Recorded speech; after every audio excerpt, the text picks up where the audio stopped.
Здравствуйте все! Добро пожаловать на канал Магия Песка. Старинные турецкие гаремные гадания на песке для вас. Дорогие зрители, гости канала. Тема сегодняшнего гадания звучит так. Какие резкие и неожиданные события совсем скоро ворвутся в вашу жизнь? Если тема вам интересна, пожалуйста, присоединяйтесь к моей отсыпочке.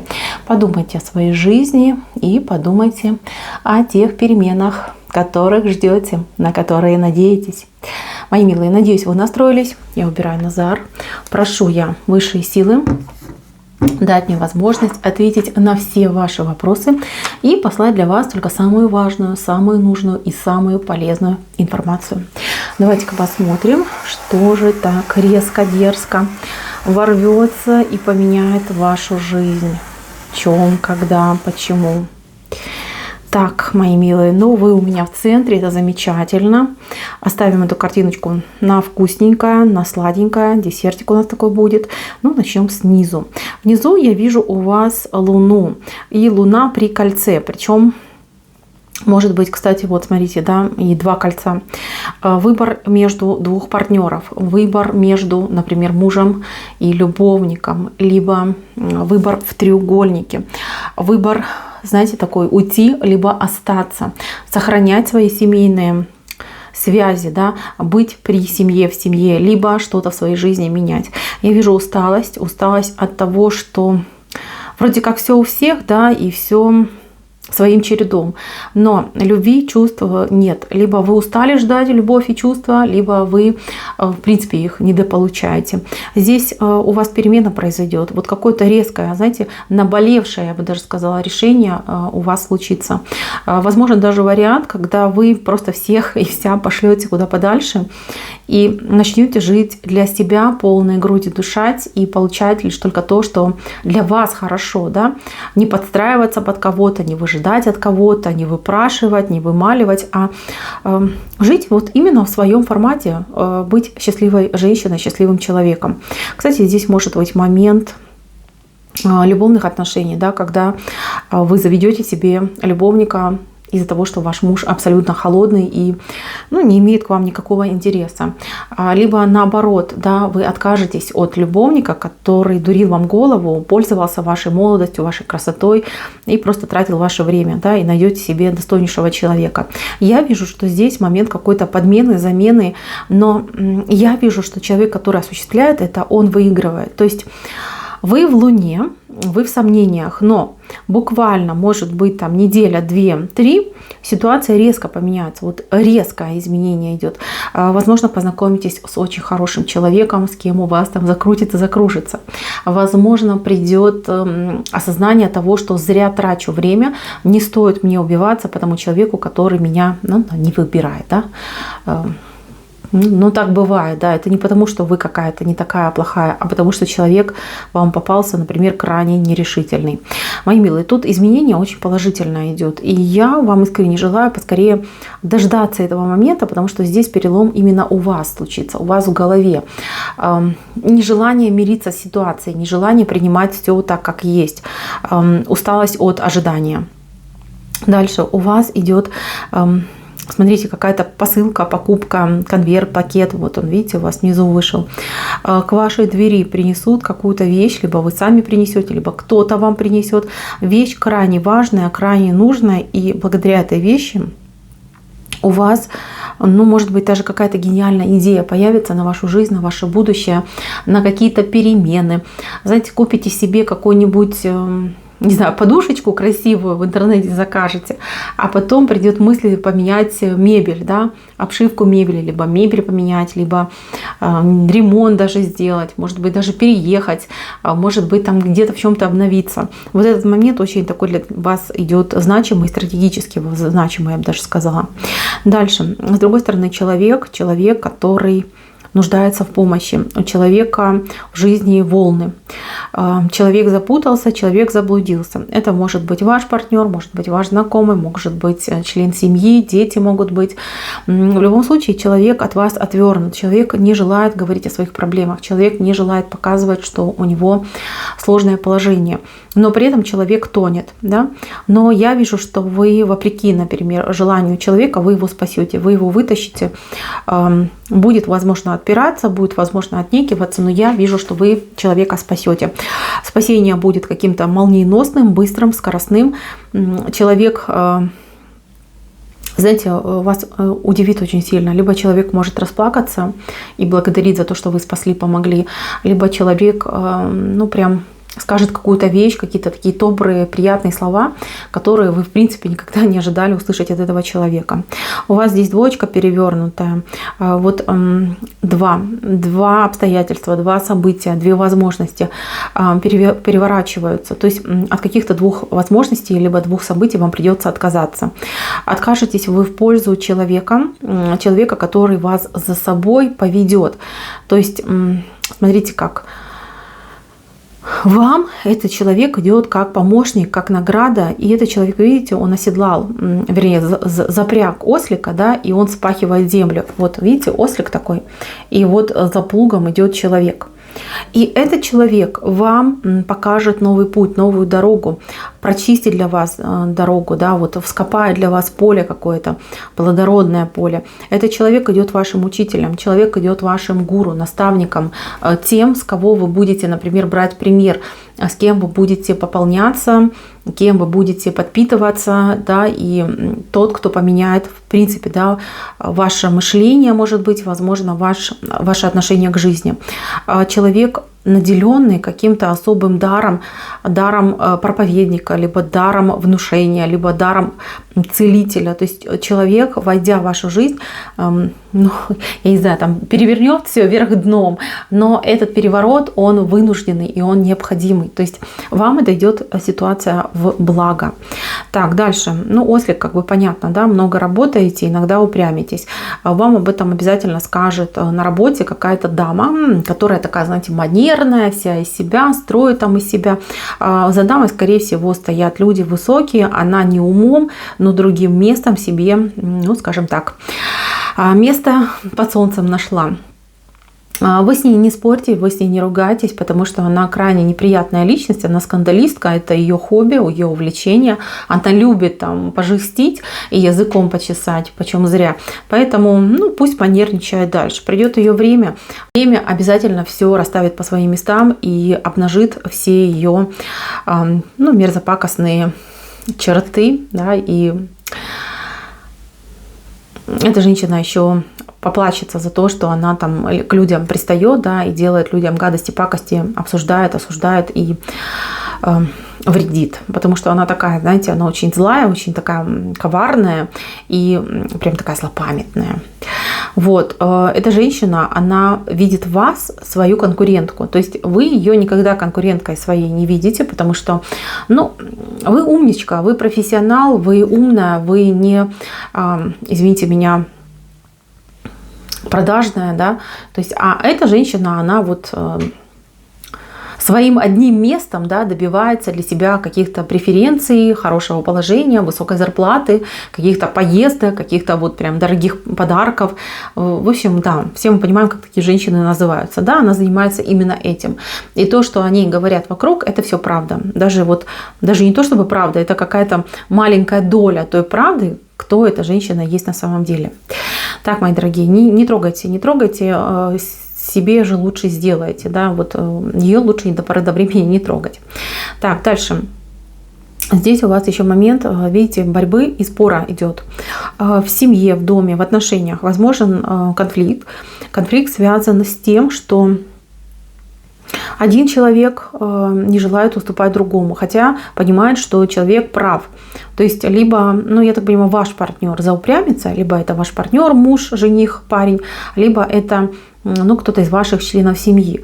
Вот человек делает ошибку, вы ему об этом говорите, что ты ошибаешься, что это неправильно, что это фатально, а человек упрямится, говорит нет, нет, нет. И начинается конфликт на ровной почве, да, на ровном месте. Здесь очень важно, чтобы вы не выступали в роли учителя. Вы понимаете, тут именно и противостояние из-за этого происходит. Этот человек, он нуждается в поддержке, потому что он и сам понимает, что заблудился. Ему очень страшно, потому что вроде как бы, да, мужчина либо старший, либо, ну, сын, да, который пытается стать мужчиной, запутался, заблукал, и нужен такой, знаете, вот тонкий психолог, а я знаю, что у вас есть такая особенность, я это вижу, я вижу у вас Солнце и Луну, то есть вы человек, который может владеть азами психологии, не будучи психологом, и вы человек-интуит, вы можете даже вот интуитивно выстраивать цепочку общения, то есть вести такую, знаете, необычную витиеватую дорожку, которая бы обходила все острые углы и темные впадины. Вот вы, мои милые девочки, вот особенно обращаюсь к девочкам, вы должны приложить по максимуму все свои усилия, все свои умения, чтобы в правильное русло вывести этот диалог, не допустить до спора, ссора, выяснения, но при этом ну, не уронить честь и достоинство этого человека. То есть я вижу, что вы какими-то вот такими витиеватыми разговорами сможете из этого человека вытащить информацию, что его беспокоит, и в то же время вы сможете ему нужные, важные слова и тезисы подсадить, да, чтобы человек воспринял, как будто бы, да, это же я сам все придумал, это же я сам все решил. Все мы будем знать, кто на самом деле прав и кто на самом деле решил эту сложную ситуацию. Но человеку будет очень приятно, и человек, ну вот бессознательно будет тянуться постоянно к вам, чтобы у вас почерпнуть знаний, у вас почерпнуть опыта. То есть, понимаете, как бы, ну, это как вот гаджет, который нужно заряжать, да, вот этот человек, он будет себя чувствовать гаджетом, ну, а вы, как бы, соответственно, ток, да, электричество, которое его заряжает. Это очень хорошая позиция, и такая позиция, она обещает стабильный брак, когда человек, вроде будучи самостоятельным, да, все равно живет по указке, но указки такой, знаете, ну, не афишируемый, скажем так. Мои дорогие, здесь у вас прекрасный шанс переломить эту ситуацию, уйти от притирки, уйти от споров, ссоров, уйти от постоянных каких-то претензий в более высокие отношения, назовем это так. Дальше. Здесь два человека, которые все равно друг другу что-то вот будут доказывать, но эти люди, они как будто бы на расстоянии. Между вами есть расстояние. Расстояние это, ну, может быть в километрах, причем даже в тысячах километров, потому что между вами как-то очень слишком далеко все. Мужчина плачет, и мужчина говорит, вот если бы ты была рядом со мной, в моей жизни все бы было по-другому, мне было лучше, проще, я бы там, например, там, не пил, не болел бы, ты бы за мной ухаживала, да. Я вплоть до того, что, я не знаю, там, готова умереть в любой момент, лишь бы только перед смертью тебя увидеть, да, ну, как бы такие вещи будут говорить. Может быть, он болен, может быть, себя плохо чувствует. А женщина будет говорить наоборот, ты не сдавайся, ты держись, ты борись, если любишь, ты должен, ты обязан, да, ради меня, ради себя.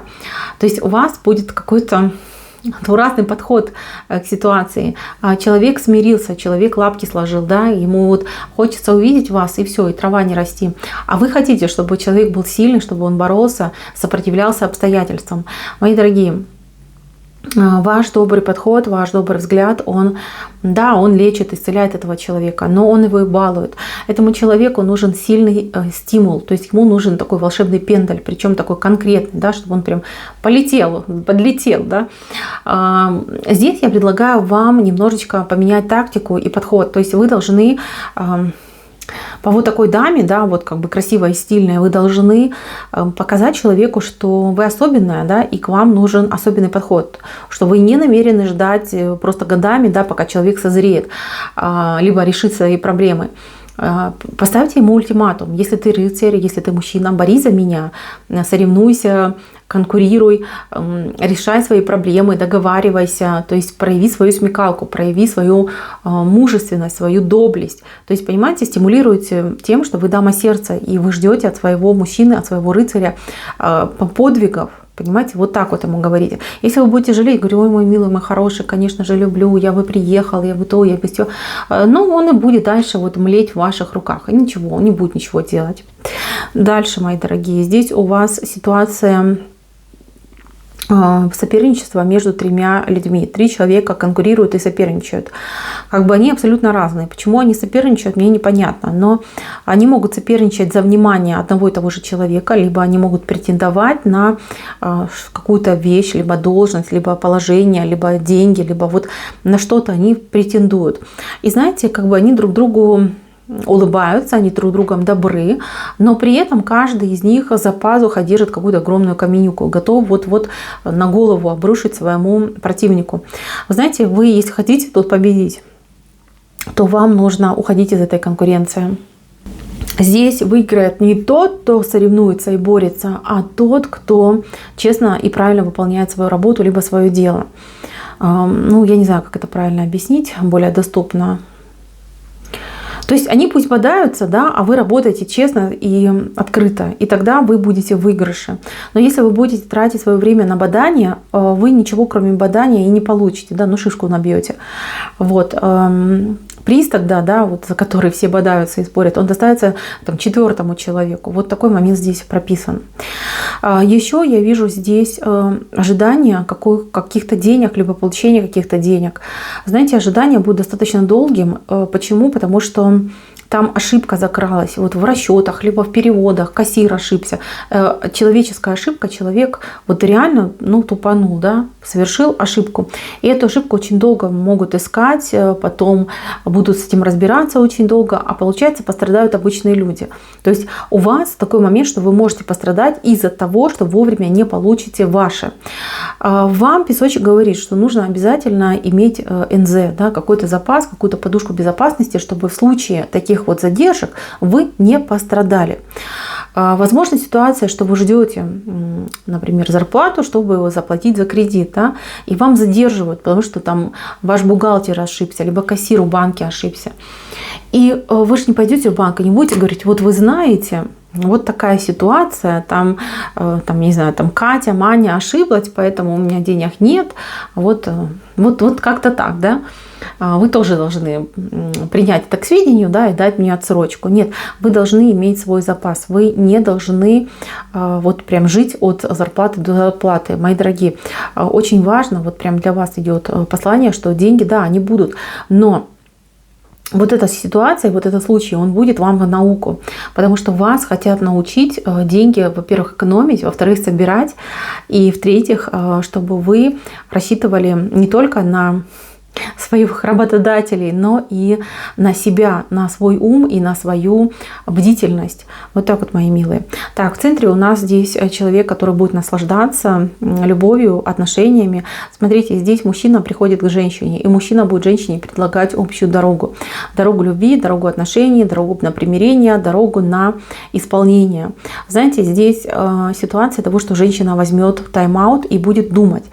Мужчина да, он может быть и неплохой, но он какой-то резкий, дерзкий, непостоянный. Может быть, это человек настроения, да, сегодня настроение хорошее, все, там, любим друг друга, давай жениться, давай жить вместе.